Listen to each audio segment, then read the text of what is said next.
The cold breeze of early spring feels sharper today, as if intent on mirroring the chill settling deep within my bones. I walk the familiar path home, my steps automatic, my mind a whirl of confused thoughts and disbelief. Opening the door to our modest two-story house, the first thing that hits me is the silence, ominous and heavy. Usually, there'd be some noise, the television, the clink of dishes, the soft hum of music, but today, there's nothing. My heart races as I step further into the living room. "Ben, you're home early," my wife, Lisa, says, her voice smooth and unsettlingly calm as she descends the stairs. She's dressed too nicely for a simple day at home, her makeup meticulously done. Something is off. "Yeah, got let go today," I mutter, watching her closely. Her expression flickers just for a moment, a crack in her perfect facade. "Oh? That's terrible," she replies, but her words lack warmth. They feel rehearsed. I was fired because apparently, the company needs to move in a new direction. Oddly enough, they hired 2 new consultants. Guess who? Lisa perches on the last step, tilting her head slightly. "Who?" "My ex-wife, Karen, and you, Lisa." The room spins as I watch the realization dawn on her face, followed by a swift recovery. She laughs, a hollow sound that doesn't reach her eyes. "That's absurd, Ben. Why would I work with Karen of all people? You know we don't get along." But before I can confront her further, the front door swings open, and Karen steps in, as poised and confident as ever. "Should have seen your face at the meeting, Ben. Priceless." The world tilts. This can't be happening. My ex-wife and my current wife, conspiring? Working together to edge me out? Why? The word escapes my lips, a whisper laden with betrayal. Karen shrugs, a smirk playing on her lips. "Business, Ben. It's just business. Besides, we both deserved this job more than you ever did." Lisa stands up, smoothing her skirt. "It's nothing personal, darling." I feel a bitter laugh bubble up. "Nothing personal? You're sleeping with my boss to get me fired, and it's nothing personal?" Lisa's expression hardens. "You were never going to give me what I wanted." "Not really." And when Karen approached me with this opportunity, it was too good to pass up. "We're taking control of our lives, Ben. Something you never had the courage to do." The room feels too small, the walls inching closer as the betrayal sinks in. My life with Lisa, the trust one placed in her, all a lie. And Karen, always vengeful, finding a way to hurt me even after our divorce. "You two deserve each other," I spit out, my voice laced with disgust. "That's the plan," Karen replies, her smile sharp as a knife. I look between the two of them, the women I once loved, now strangers with the same cold, calculating eyes. There's nothing left for me here. Not in this house, not with these deceitful shadows of the past. "Get out," I say, my voice firmer than I feel. "Both of you, get out of my house." Lisa's eyes widen, a flicker of uncertainty passing over her face. "Ben, you can't." "I can and I will." My voice rises, a crescendo of years of pent-up frustration and heartache. "I want a divorce, Lisa. And Karen, you'll see me in court. I'm not letting this go." As they collect their things, a cold resolve settles over me. They've taken my job, tried to strip me of my dignity, but I won't let them destroy me. I'll start anew, reclaim my life from the ashes of their betrayal. And as the door closes behind them, a sense of freedom mingles with the bitter tang of revenge. They may have won this battle, but the war is far from over. The early morning sun barely penetrates the dense fog that clings to the city, but I'm already pacing the length of my small apartment. Today, I need allies, and I know just where to start. I dial the number of my old college friend, Marcus, a sharp-minded lawyer who's made a career out of handling cases that seem unwinnable. He picks up on the third ring.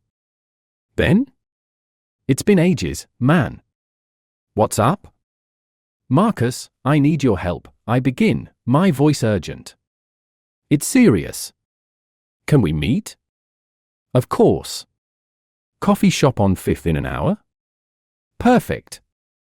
An hour later, we sit across from each other in the bustling cafe, the noise around us a stark contrast to the gravity of our conversation. So, let me get this straight, Marcus says after I've laid everything out for him, his brow furrowed. Your current wife and your ex teamed up, got you fired, and now they're both working at your old job? Exactly, I confirm, my hands clenched around my coffee cup. And there's more to it than just getting me out. I think they're after something bigger. Marcus leans back, his mind clearly racing. We need proof, Ben. Anything. Emails, texts, witnesses. That's why I called you. I need to know how to proceed without tipping them off. We'll start with a quiet investigation. I have a PI, Jenna, who can dig around without drawing attention. Jenna turns out to be a resourceful private investigator with an impressive track record. She meets us outside the cafe, her demeanor all business. Ben, right? Marcus filled me in. First thing, I'll need access to anything that can link your wife and ex-wife to any misconduct. You sure they're working together on this? Positive, I reply, feeling the weight of the situation grow heavier. They admitted it in their own way. Jenna nods, tapping notes into her phone. Okay, I'll start with your company. See who's talking to whom. It's small, but it's a start. As Jenna departs with a plan, Marcus places a reassuring hand on my shoulder. We're going to fix this, Ben. You're not in this alone anymore. I nod, grateful but anxious. The cafe's chatter dims as I consider the depth of betrayal. How could two people I once loved conspire against me so cruelly? Later that day, as I sort through old files and emails at home, a knock on my door startles me. Standing in the hallway is a woman I recognize instantly, Rachel, a former colleague and a mutual friend of Lisa and mine. Ben, I heard what happened, she says, concern etching her features. I can't believe Lisa would do this. If there's any way I can help. Actually, there is. I explained Jenna's plan. We think there might be more people involved. Could you keep an eye out, see if anything unusual comes up? Rachel nods firmly. You got it. I can't stand seeing you go through this. Plus, I still have friends there. I'll find out what I can. As Rachel leaves, promising to touch base soon, I feel a mix of hope and dread. The road ahead is uncertain, fraught with potential dangers and betrayals. But with Marcus, Jenna, and now Rachel on my side, I dare to believe that I can expose this conspiracy and reclaim what's mine. As night falls, my determination hardens.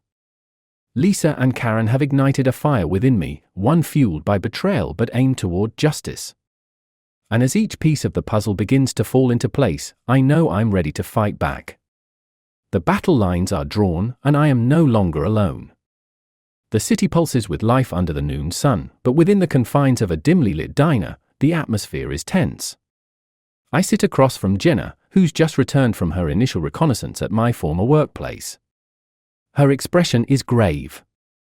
Ben, there's a lot more going on than just your firing, Jenna begins, sliding a folder across the table to me. Inside, there are photos and copies of emails, damning evidence of deeper conspiracies. Your ex-wife Karen and Lisa have been in touch with some of our competitors. It looks like they're planning something big, something that goes way beyond just taking your job. I absorb the information, a knot of anxiety tightening in my stomach. Are they selling company secrets? I ask, fearing the answer. It's possible, Jenna replies, her voice low. They've been very cautious, but I caught them meeting with a known corporate spy. I couldn't get close enough to hear much, but this isn't just about personal revenge. The realization that the situation is far more serious than I initially thought sends a shiver down my spine. We need to stop them before they do real damage. Jenna nods. I agree. I'll need a couple more days to gather solid evidence. In the meantime, stay alert and try not to tip them off that we're onto them. After Jenna leaves, I decide to visit my old office under the guise of picking up some personal items I'd left behind. The receptionist, a young woman named Emily who'd always been friendly, greets me with a sympathetic smile. "Ben, it's really a shame what happened," she says as she hands me a box of my belongings. "Yeah, it's been tough," I reply, trying to seem nonchalant. "How are things around here?" Emily hesitates, then leans closer. "Honestly, weird. Since Lisa and Karen started, there's been a lot of closed-door meetings. And they brought in some new IT guy who's been upgrading all the systems." "New IT guy?" I frown, intrigued. This could be a lead. "Yeah, came in with his own team and everything. They've been here every day, late into the night." Armed with this new information, I thank Emily and head back to my car, my mind racing. A sudden upgrade in IT could mean they're trying to cover their tracks or set up something illicit that needs more sophisticated technology. I call Marcus immediately. We might have a new angle on the Lisa and Karen situation. They brought in an IT team that's doing some heavy work on the company systems. Sounds like they're preparing for something big. "I'll see if I can dig up anything on the IT lead," Marcus replies, his tone serious. "Be careful, Ben. We don't know what they're capable of." As the day fades into evening, I pore over the evidence Jenna provided, trying to piece together their plan. The stakes are higher than I ever imagined, and with each passing hour, my resolve to expose and stop Lisa and Karen grows stronger. They've underestimated me, thinking they could sweep me aside without consequence. But I'm not just fighting for revenge anymore, I'm fighting to prevent a catastrophe. As I lay out my next steps, the doorbell rings. I open it to find Rachel, her eyes wide with urgency. "Ben, you need to see this," she says, holding up her phone. The screen displays an email she intercepted from Lisa to the mysterious IT leader. It mentions a final phase and a deadline. The pieces click together, a larger, more sinister plot is unfolding. With this new evidence, we have a shot at taking them down, but we have to act fast. We need to get this to Jenna and Marcus, now, I say, ushering Rachel inside. Together, we begin to craft our next move, the battle lines now sharply drawn in the glow of my living room lights. The air inside the courthouse is heavy with tension, a stark contrast to the clear, brisk morning outside. Today is the culmination of weeks of investigation and strategic planning. Today, everything ends. Marcus, Jenna, Rachel, and I sit in a tight group, waiting for the trial to begin. The courtroom slowly fills, the murmur of voices blending into a constant hum. Then, the bailiff announces the judge's entrance, and everyone rises in unison. As you all know, we are here to address serious allegations of corporate espionage and misconduct. The judge begins, her voice authoritative and resolute. Karen and Lisa sit with their attorney, their expressions unreadable. The evidence we've gathered is damning, but it's their reactions today that will seal their fate. Marcus leans over, whispering, "Ready for this?" I nod, my stomach churning with nerves and determination. The proceedings start with Jenna taking the stand, presenting the evidence meticulously. Photos, emails, and even video footage of secretive meetings, it's all laid out for the court to see. Then, it's Rachel's turn. She recounts her findings from inside the company, adding a personal touch to the cold, hard evidence Jenna presented. The judge listens intently, nodding occasionally as the pieces fall into place. After a brief recess, the court reconvenes, and Marcus calls a surprise witness, someone whose testimony I hadn't anticipated. The IT leader, a man named Derek, steps up, his face grim. "Mr. Derek, can you please explain your involvement in this case?" Marcus asks. Derek clears his throat, his eyes flicking towards Karen and Lisa before he speaks. "I was hired to install surveillance and data extraction tools across the company's network. I was told it was for security, but I soon realized it was to gather information to sell to competitors." The courtroom erupts in murmurs, and the judge bangs her gavel for order. Lisa and Karen exchange a glance, their facades finally cracking. "And who hired you for this job?" Marcus probes further. "It was Ms. Karen and Ms. Lisa," Derek confesses, his voice steady despite the charged atmosphere. "Thank you, Mr. Derek." No further questions, Marcus concludes, sitting down with a satisfied nod. Karen's and Lisa's attorney tries to discredit the evidence and witnesses, but the damage is clear and irrevocable. As the trial draws to a close, the judge takes a long moment before speaking. Given the overwhelming evidence and testimonies presented, it is this court's decision that Ms. Karen and Ms. Lisa will be held accountable for their actions against Mr. Ben and the company. Sentencing will be discussed at a later date. Outside the courthouse, the fresh air feels like a balm.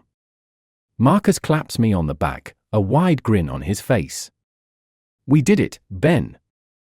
Justice served." Karen and Lisa are led away, their futures sealed by their own deceptions. They don't look at me, and I feel nothing but relief as they disappear from my sight. It would end like this, Rachel says, her voice tinged with sadness. "It had to," I reply. "They made their choices long ago." As they walk away, a profound sense of closure settles over me. The betrayal had cut deep, but now, standing here, I realize that the end of this chapter in my life marks the beginning of something new. A life free of deceit, with possibilities as vast as the sky above. As I turn to leave, my phone buzzes, a new job offer, better than the last, in a different city. A fresh start. I accept it without hesitation, ready to move forward, my past firmly behind me. The final lesson rings clear. In the pursuit of ambition and revenge, some betrayals come at a cost too great to ever reclaim what was lost. I look forward to a future built on integrity and trust, leaving behind those who chose a darker path.